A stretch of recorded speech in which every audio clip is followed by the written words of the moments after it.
నమస్తే అందరికీ. ఇవాళ మనం వినాయక చవితి చివరిలో జరిగే ఎంతో ముఖ్యమైన కార్యక్రమం వినాయక నిమజ్జనం గురించి మాట్లాడుకుందామండి.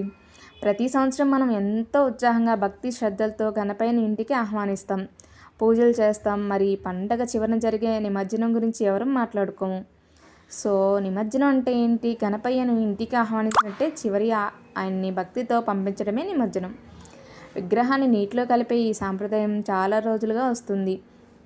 ఇది గణేషుని ప్రకృతిలో విలీనం చేయడం, మళ్ళీ వచ్చే ఏడాది తిరిగి ఆహ్వానించడానికి సిద్ధపడడం లాంటిదని భావించాలి మనం.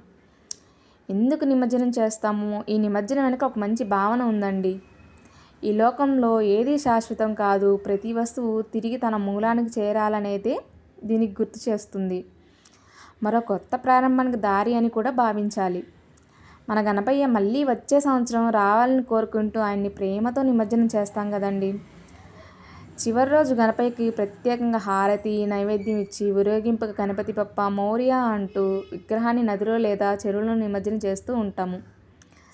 పిల్లలు పెద్దలు అందరూ కలిసి ఈ కార్యక్రమంలో పాల్గొంటూ ఉంటారు. ఇది ఒక ఉత్సాహంగా ఆనందంగా ఉండే సమయంగా మారుతూ ఉంటుంది. అలాగే ఇప్పుడు కాలంలో మారుతుంది కాబట్టి మన కోసం కాకుండా ప్రకృతి కోసం బాధ్యతగా ఉండాలని నేను కోరుకుంటున్నాను. మట్టి విగ్రహాలు రంగులు వాడటం వల్ల నీటి కాలుష్యం జరుగుతుంది. సో అది మన భక్తి ప్రకృతికి హాని చేయకూడదు.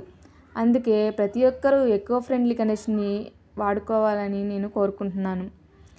గణపయ్యను మన ఇంటికి వచ్చి మన సమస్యలను తీసుకెళ్ళి మనకు శాంతి సంతోషం ఇచ్చి వెళ్తాడని నమ్మకంతో మనకి పూజ చేస్తూ ఉంటాము. ఇంతటి అందమైన సంప్రదాయాన్ని మనం ప్రేమగా భక్తితో పాటిస్తూ పరిశుభ్రంగా పర్యావరణాన్ని కాపాడుతూ జరుపుకోవాలి. ఈ వీడియో మీకు నచ్చినట్లయితే లైక్ చేయండి, షేర్ చేయండి, నా ఛానల్ని సబ్స్క్రైబ్ చేసుకోండి మరిన్ని వీడియోస్ కోసము. గణపతి బప్పా